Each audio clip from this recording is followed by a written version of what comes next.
டேய் வாடா கார்க்கு போ. எனக்கு மூடு இல்லைடா. மூடு இல்லையா? என்னடா விளையாட கூப்பிட்டுட்டு எக்ஸாமை ஃபெயில் ஆன மாதிரி இப்படி உட்காந்துருக்க? அவன் எப்போ எக்ஸாம் ஃபெயில் பண்ணதுக்கு ஃபீல் பண்ணியிருக்கான். இது வேற என்னமோ. டேய் சொல்கிறா. நான் நல்லா மாட்டிக்கிட்டேன்டா. அந்த ஃபேக் ஐடியில் ஸ்வேதா கூட டெக்ஸ்ட் பண்ணி அவளோட பாய் ஃப்ரெண்ட் கண்டுபிடிச்சிட்டானா? எனக்கு தெரியும் இப்படி தான் நடக்கும்னு. நான் உன்ன மாதிரி நினச்சியா? அது இன்னும் டைம் ஃபார் ஆல் தேட். நான் பார்ட் டைம் வேலைக்கு போகிறேன். எங்கள் அம்மா கண்டுபிடிச்சிட்டாங்க. ஐயோ அப்புறம் என்னாச்சு? நல்லா திட்டினாங்க. பின்ன என்ன கொஞ்சுவாங்களா? இனிமேல் எந்த வேலைக்கும் போகக்கூடாதுன்னு சொல்லிட்டாங்க. அப்போ இனிமேலேருந்து நானும் அங்கே போகல. நீ இல்லாமல் அங்கே போனா கடுப்பாக இருக்கு. இந்த வேலையை வச்சு நான் என்னென்னமோ பிளான் பண்ணேன். எல்லாம் போச்சு. நானும் தான் நேற்று அர்ஜுனோட புது ஐஃபோனை பார்த்தேன். எனக்கும் அந்த மாதிரி ஒரு ஃபோன் வாங்கணுன்ட்டு ஆசை. நம்மளாலாம் அந்த மாதிரி ஃபோன்லாம் வாங்க முடியாது. விட்டால் யூடியூப்பில் அன்பாக்சிங் வீடியோ தான் பார்க்க முடியும். என்கிட்ட இது வரைக்கும் ஒரு நல்ல செல்ஃபி கூட இல்லை. என் ஃபோன் கேமரா அவ்வளவு கேவலமாக இருக்கும். அது ஃபோன் குவாலிட்டி பிரச்சனை இல்லை, வேற ஏதோ பிரச்சனை. டேய் போதும்டா. நம்ம பேரண்ட்ஸ்க்கு இதெல்லாம் புரியாது. அவங்க நம்ம ஆசைப்படுற எதையும் வாங்கி தர மாட்டாங்க. ஏதாவது வேலை பார்த்தா மட்டும் தான் நம்மளுக்கு பிடிச்ச மாதிரி இருக்க முடியும். அதான் இருக்கிற வேலையும் போச்சு. இப்போ என்ன செய்யுது? கொஞ்ச நேரம் வேலை செஞ்சாலே நிறையா பணம் கிடைக்கணும் வீட்டில் உட்காந்துக்கிட்டு. ஆனால் இது நம்ம பேரண்ட்ஸ்க்கு தெரியக்கூடாது. இதுக்கு பேர் தான்டா ட்ரீம் ஜாப். ஆனால் கனவுல மட்டும்தான் கிடைக்கும். அப்படி ஒரு வேலை இருக்கு.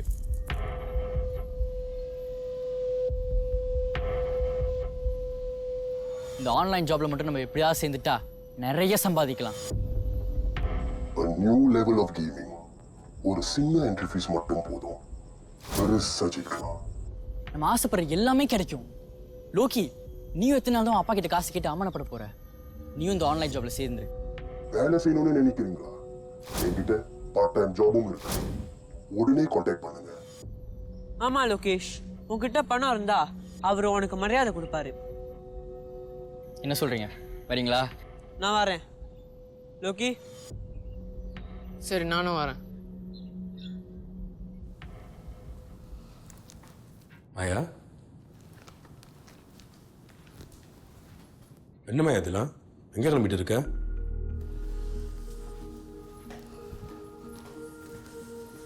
மாயா, ஒன்று தான் கேட்குறேன், எங்கே போற?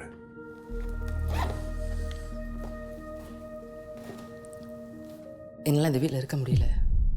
நான் எங்கள் அப்பா அம்மா வீட்டுக்கு போகிறேன். மாயா, என்ன மாயா? இந்த மாதிரி நேரத்தில் ஒருத்தர் நம்மள சப்போர்ட்டிவாக இருக்கணும். இப்போ என்ன ஆச்சுன்னு இப்படி முடிவெடுத்த? என் வலிக்கு நீங்கள் தானே காரணம். நீங்கள் செஞ்ச தப்பானால தானே இப்போ என் பிள்ளையை தொலைச்சிட்டு நிற்கிறேன். மாயா, அவசரப்படாம நான் சொல்கிற கொஞ்சம் பொறுமையாக கேளு ப்ளீஸ். என் பையன் இல்லாத இந்த வீட்டில் என்னால் இருக்க முடியல. எனக்கு எங்கே திரும்பினாலும் அவன் என்னப்பாவே இருக்கு. I understand Maya. No you don't. என் பையனை பற்றி சோஷியல் மீடியாவில் என்னென்னலாம் எழுதுறாங்கன்னு தெரியுமா? அவன் ஒரு சோஷியோபாத். அவனுக்கு மென்டல் டிஸார்டர். அவன் ஒரு புக்கு பைப்போலா. அவன் டபுள் லைஃப் வாழ்ந்துக்கிட்டு இருந்தான். அவனை மாதிரி இன்னொருத்தர் இருந்தானே அவனை பற்றி என்னென்னமோ எழுதுறாங்க. அவன் பேரை கெடுத்துக்கிட்டு இருக்காங்க. தப்பு தப்பாக எழுதுறாங்க. இதுக்கெல்லாம் யார் காரணம்? நீங்க தானே.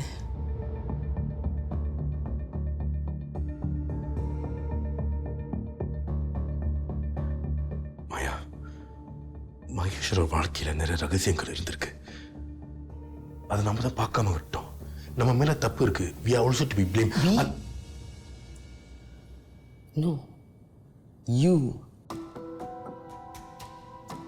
மகேஷை கண்டுபிடிக்க முடியல. அதை மறைக்கிறதுக்கு அவங்களுக்கு என்னென்னமோ சொல்லிக்கிட்டு இருக்காங்க. நீங்களும் எல்லாத்தையும் கேட்டு நம்பிக்கிட்டு இருக்கீங்க. ஒரு அப்பாவா உங்க பிள்ளைய நீங்க புரிஞ்சுக்கிட்டது இவ்வளவு தானா?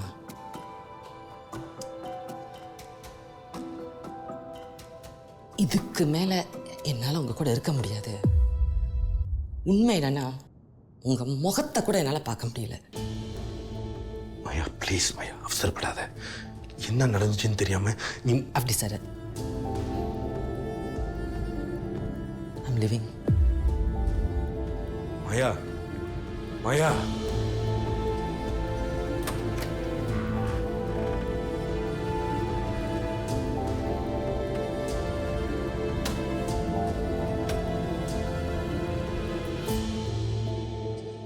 என்ன நடக்குது சிவா?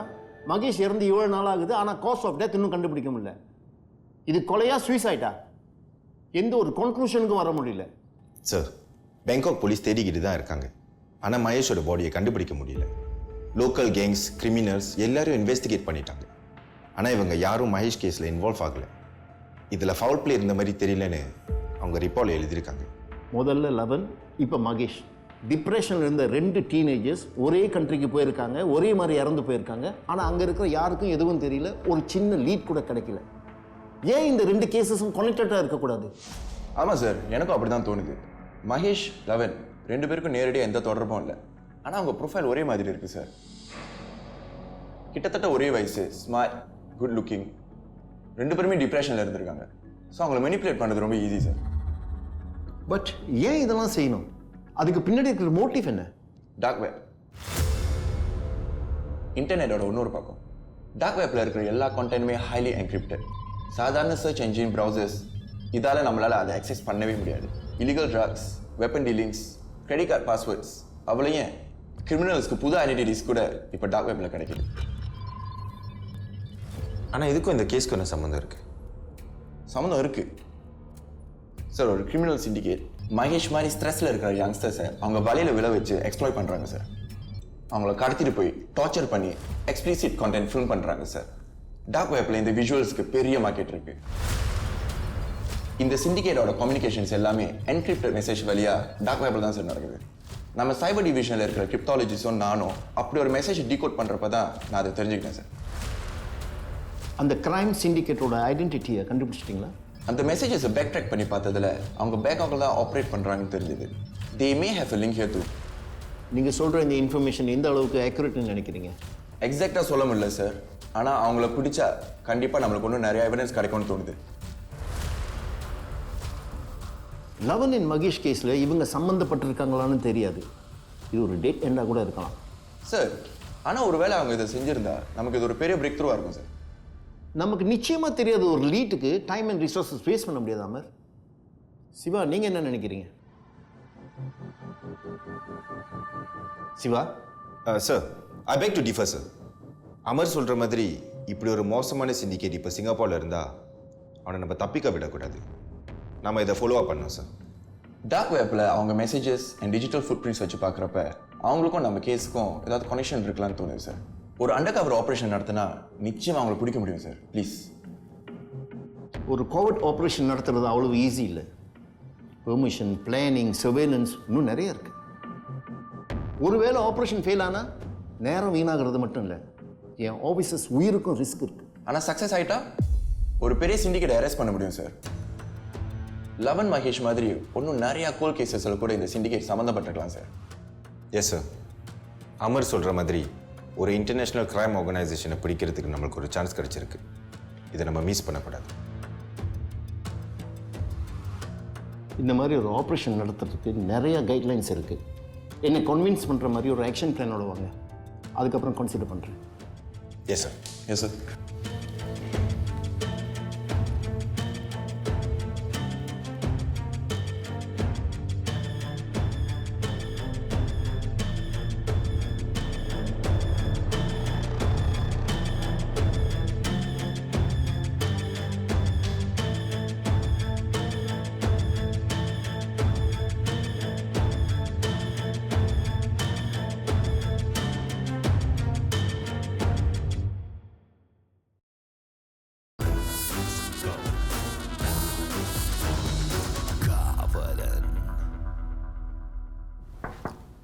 எஸ்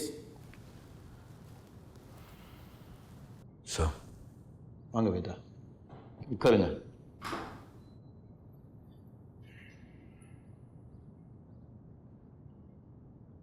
எப்படி இருக்கீங்க வேதா? தெரியல சார். திடீர்னு எல்லாமே என்னை விட்டு போன மாதிரி இருக்கு. இதுலேருந்து என்னால் ரிக்கவர் ஆக முடியுமான்னு எனக்கு தெரியல. உங்கள் ரெசிக்னேஷன் மெயில் கிடைச்சிது. உங்களை மாதிரி ஒரு டைனமிக் ஆஃபீஸரை இழக்க நான் விரும்பலை. இல்லை சார், எனக்கு ஃபாஸ்ட்டில் இருக்க விருப்பம் இல்லை. ப்ளீஸ் என் ரெசிக்னேஷனை அக்செப்ட் பண்ணிக்கோங்க. உங்களை எனக்கு 8 வருஷமாக தெரியும். ஒரு போலீஸ் ஆஃபீஸராக எத்தனையோ ரிஸ்க்ஸ் எடுத்திருக்கீங்க. எவ்வளவோ காம்ப்ளிகேட்டட் கேசஸ் எல்லாம் சால்வ் பண்ணியிருக்கீங்க. எல்லாத்தையும் விட இந்த டிபார்ட்மெண்ட்டில் உங்களுக்கு நல்ல ரெப்யூட்டேஷன் இருக்கு. இப்படி ஒரு சக்ஸஸ்ஃபுல் கரியரை பாதியில் விட்டுட்டு போகிறேங்கிறீங்களே. சொன்னீங்களே சார், சக்ஸஸ்ஃபுல் கரியர். அதனால தான் என் மகேஷை நான் இழந்தேன். நான் அரெஸ்ட் பண்ணி ஜெயில போட்ட எவனோ ஒருத்தன் என்ன பழிவாங்க என் மகனை கொண்டுட்டான். இந்த வேலையில் இருக்கிற வரைக்கும் அந்த குற்றம் நடிச்சு என்னை நிம்மதியாக இருக்க விடாது சார். கஷ்டமா இருந்தாலும் இந்த உண்மையை நான் ஏற்றுக்கிட்டேன். நான் என் ஒய்ஃப்னால முடியல சார். மகேஷ் இன்னும் உயிரோட தான் இருக்கான்னு நம்பிக்கிட்டு இருக்காங்க. நான் இந்த வேலையில் இருந்தா நாளைக்கு மாயாக்கும் ஏதாவது ஆயிடுமேனு பயமா இருக்கு சார். போலீஸ் ஃபோர்ஸ்லேருந்து ரிசைன் பண்ணிவிட்டு என்ன செய்ய போகிறீங்க? சார், நான் போலீஸ் ஆஃபீஸர் ஆனது தற்செயலாக நடந்த ஒரு விஷயம். படிக்கும்போது ஸ்காலர்ஷிப் கிடைச்சது, அதனால தான் போலீஸ் ஆஃபீஸர் ஆனேன். ஆனால் என் பேஷன் டீச்சிங் தான் sir. Teaching? Yes sir, that's the best thing for me now. மகேஷ்க்கு நடந்ததை என்னால் மாற்ற முடியாது. ஆனால் என்னால் முடிஞ்சா வேற யாராவது யங்ஸ்டர்ஸோட லைஃப்பை மாற்ற முயற்சி செய்வேன். என்னால் அவங்க வாழ்க்கையில் ஒரு சின்ன மாற்றம் வந்தால் கூட எனக்கு சந்தோஷம்தான் sir. Okay, I respect your decision. But keep in mind, டீச்சிங்கை தவிர நீங்கள் வேறு எதுவும் செய்யக்கூடாது. புரியல. போலீஸ் ஃபோர்ஸ்லேருந்து ரிசைன் பண்ணிவிட்டு தனிப்பட்ட முறையில் இந்த கேஸை நீங்கள் இன்வெஸ்டிகேட் பண்ணக்கூடாது. இப்போ புரியுதா?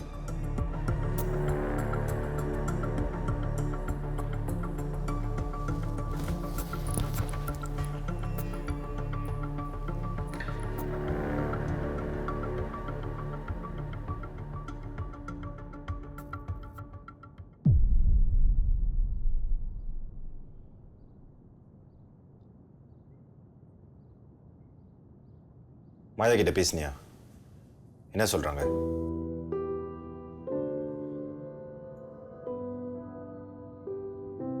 நான் எவ்வளவோ பேசி பார்த்துட்டேன். ஆனால் மாயா ரொம்ப பிடிவாதமாக இருக்காங்க. என்னால் அவங்க முடிவை மாற்ற முடியல. என்ன உஷா இப்படி சொல்ற? நீ அவங்களோட க்ளோஸ் ஃப்ரெண்ட். வேதா மேல எந்த தப்பு இல்லைன்னு புரிய வச்சு எப்படியாவது அவங்கள கன்வின்ஸ் பண்ணிடுவேன்னு நினைச்சேன். எவ்வளவோ சொன்னேன். ஆனால் அவங்களுக்கு வேதா பற்றி பேச விருப்பமே இல்லை. இனிமே வேதா கூட இருக்கவே முடியாதுன்னு சொல்லிட்டாங்க. வேதா ரொம்ப பாவம் உஷா. மகன் இறந்துட்டான். அவருக்கு ரொம்ப பிடிச்ச போலீஸ் வேலையும் போயிடுச்சு. இப்போ மாயாவும் இல்லை. எல்லாம் கொஞ்ச நாள் சரியாயிரும். நிச்சயமா மாயா அவர் புரிஞ்சுப்பாங்க.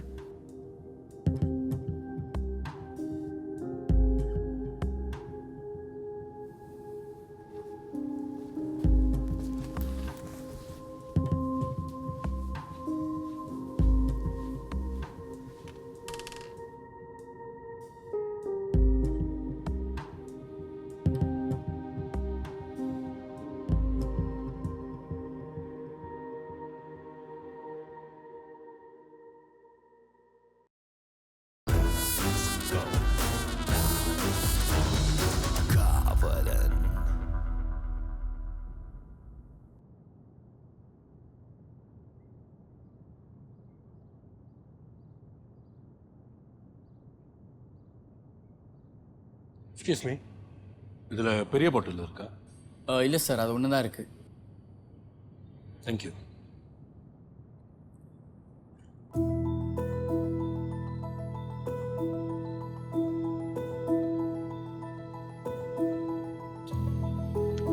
சார், இந்த ஜூஸை வச்சுட்டு வேறு ஏதாவது பிராண்ட் எடுத்துக்கோங்க.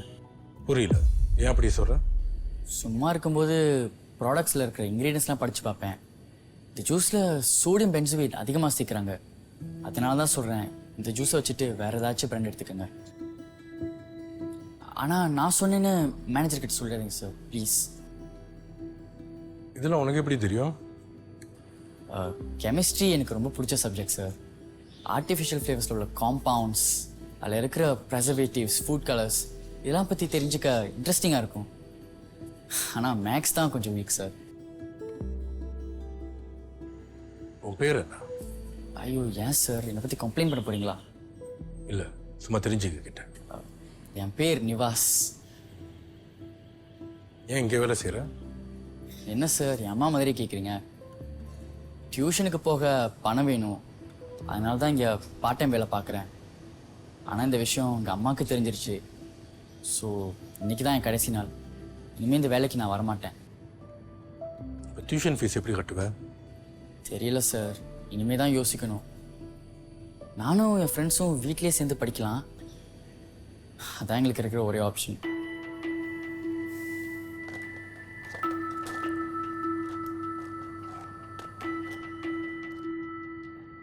நான் சொல்லித்தரேன். என்கிட்ட டியூஷன் படிக்கிறியா? நீங்கள் தான் கஸ்டமர் நினச்சேன், இப்போ தான் புரியுது நான் தான் கஸ்டமரா. அதுக்கு தான் இவ்வளோ நேரம் என்கிட்ட பேசியிருந்தீங்களா? ஆனால் உங்கள் மார்க்கெட்டிங் ஸ்ட்ராட்டஜி ரொம்ப புதுசாக இருக்குது சார். இல்லை நிவாஸ், நீ என்னை தப்பாக புரிஞ்சுக்கிட்ட. நீ பணம் எதுவும் கொடுக்க வேண்டாம், நான் ஃப்ரீயாகவே டியூஷன் சொல்லித்தரேன். என்ன சொல்கிறேன்? முதல்ல சந்தேகமாக தான் இருந்துச்சு, இப்போ கன்ஃபார்மே பண்ணிட்டேன். இது ஏதோ ஸ்கேம் தானே? இல்லை நிவாஸ், நான் நிஜமாக தான் சொல்கிறேன். என் பேர் வேதா, நான் ஒரு X police officer. But my passion is teaching. Financial difficulties இருக்கிற ஸ்டூடெண்ட்ஸ்க்கு பணம் வாங்காமல் நான் டியூஷன் சொல்லித்தரேன். இப்போ உங்ககிட்ட எத்தனை பேர் படிக்கிறாங்க? இது வரைக்கும் யாரும் இல்லை, நீ தான் என் ஃபர்ஸ்ட் ஸ்டூடெண்ட். உங்களுக்கே யாரோ கைட் பண்ணும் போல. நீங்கள் எனக்கு சொல்லிக் கொடுத்து நான் எப்படி சார் இம்ப்ரூவ் பண்ணுறது? நிவாஸ், டியூஷன் சொல்லிக் கொடுக்க எக்ஸ்பீரியன்ஸ் தேவையில்லை, எப்படி புரிய வைக்கணும்னு தெரிஞ்சாலே போதும். ஆனால் எங்களுக்கு சொல்லித்தரது அவ்வளோ ஈஸியில் சார், உங்கள் தலையே வெடிச்சிரும். பரவாயில்ல, நீ உன் ஃப்ரெண்ட்ஸை கூட்டிகிட்டு வா. 2 மாதத்தில் உங்கள் ஸ்டடீஸில் இம்ப்ரூவ்மெண்ட் இல்லைன்னா அதுக்கப்புறம் நீங்கள் டியூஷனுக்கு வர தேவையில்ல. என்ன சொல்கிறேன்? நல்ல டீல் மாதிரி தான் தோணுது. ஆனால் கண்டிப்பாக ஃப்ரீ தானே? சேர்ந்ததுக்கு அப்புறம் காசெல்லாம் கேட்க மாட்டீங்களே? நீ என்னை நம்பி வரலாம், யோசிச்சு சொல்லு. உன் ஃப்ரெண்ட்ஸ் கிட்டயும் இதை பற்றி டிஸ்கஸ் பண்ணு. என் நம்பர் எடுத்துக்க. நம்பர் சொல்லுங்க. 98 98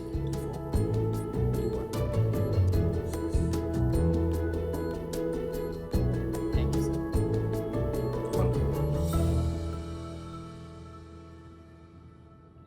எங்களோட இந்த ஆக்ஷன் பிளானில் மொத்தம் 4 ஸ்டேஜஸ்.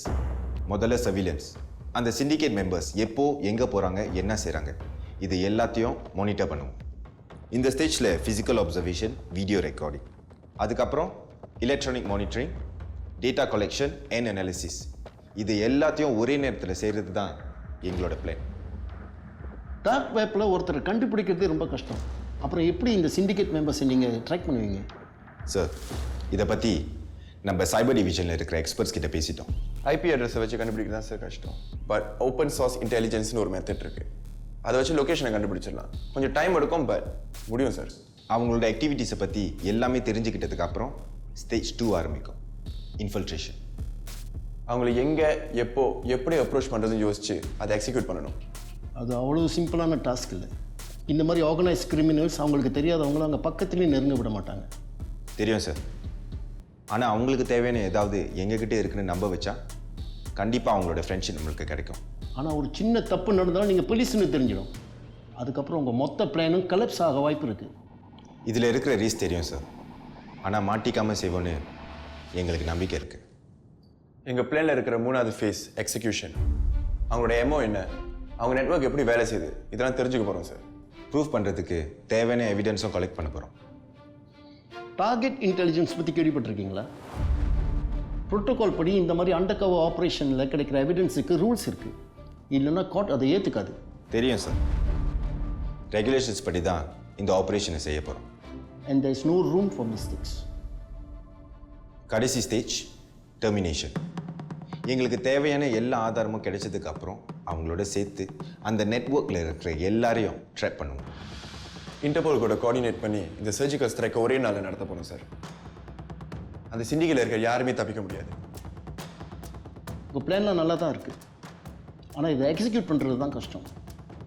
நீங்கள் ஏதாவது ஆபத்தில் மாட்டிக்கிட்டா உங்களுக்கு பேக்கப் கூட கிடையாது.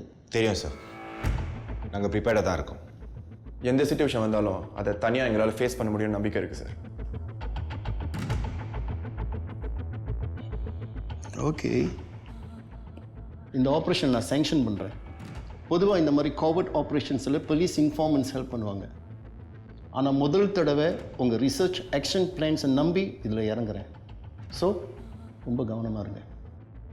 கண்டிப்பாக அதை சக்ஸஸ்ஃபுல்லாக முடிப்போம் சார்.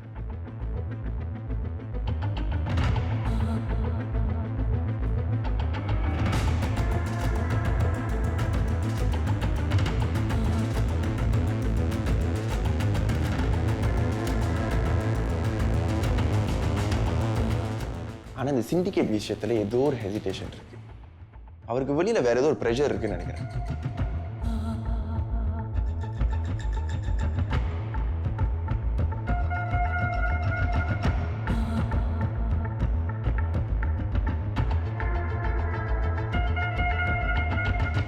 அந்த வேதா ஒரு போலீஸ் ஆஃபீஸராக இருந்தவர்.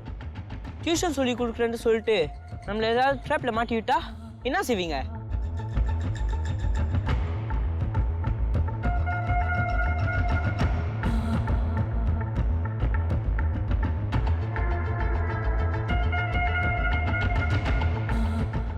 ரியல் எஸ்டேட் பிஸ்னஸ் லாஸா?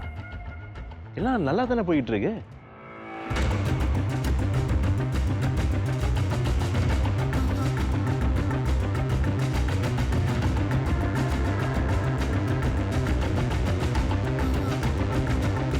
நம்ம சர்வீலன்ஸ் படி அவங்க ஒவ்வொரு நாளும் இதே நேரத்துக்கு இந்த காஃபி ஷாப்புக்கு தான் வருவாங்க.